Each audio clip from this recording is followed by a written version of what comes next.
Welcome to Afro Tales TV, where Africa's shadow come alive. In the early 19th century, in the vast forested lands of what is now southern Nigeria, stood a kingdom carved from pride, valor, and tradition. It was called Ndundu, a proud domain of the Igbo people. There reigned a mighty monarch, King Omengbaoji, a giant of a man with a towering presence. His skin was as dark as the fertile earth that fed the land, his shoulders broad like the gates of the palace, and his eyes fierce yet just. But beneath his intimidating frame was a heart of gold, a leader beloved by his people. He was a man of wisdom, a warrior of peace, and a father to one, Prince Ndundu. Prince Ndundu, the only heir to the throne, mirrored his father in strength, but bore a lighter skin, inherited from his mother, a beauty from across the eastern river. Unlike his father's stern face, Ndundu's was always lit with a captivating smile, the kind that made palace maids swoon and village girls dream. When the time came for him to choose a bride, the kingdom buzzed with excitement. Envoys traveled far and wide, seeking a woman worthy of a future queen. And they found her. Her name was Adanma. Tall, elegant, and graceful, Adanma was the daughter of another Igbo, from a distant land of rolling hills and whispering palm trees. Her beauty was the kind that made even the stars blush. Her presence serene, her spirit gentle. Wherever she walked, silence followed. Heads turned, hearts surrendered. Their union was celebrated with grandeur never seen before in Ndundu. Dancers from every clan twirled under moonlight, the air thick with the scent of roasted yam and palm wine.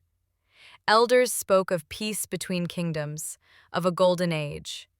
But time has its own mind. More than 10 years passed since their marriage, and yet the cries of a child never echoed within the palace walls. Whispers crept through the corridors. Is the prince cursed? Did the gods turn their faces away? But Adanma bore the burden in silence. Not once did her smile fade in public. Not once did she let sorrow dim her radiance.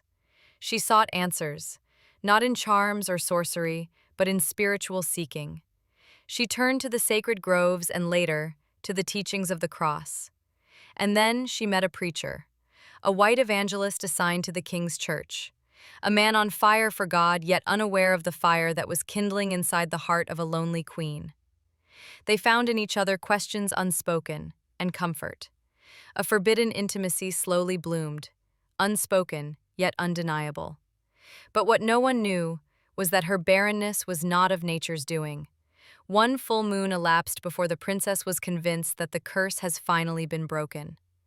She eventually confided to her husband, who upon hearing the good news danced uncontrollably and drank himself to stupor with palm wine. After some time, people within the palace circles began to speculate. Eventually, it became public knowledge. The atmosphere in the kingdom was that of excitement. There's this relief, that finally the continuity to the throne has been restored. For an Adanma's womb stirred a life. But relief soon turns to anxiety as Adanma's pregnancy started to grow unusually large. The rumor mills were agog with speculations. What if they are twins? A taboo, a curse in ancient Ndundu.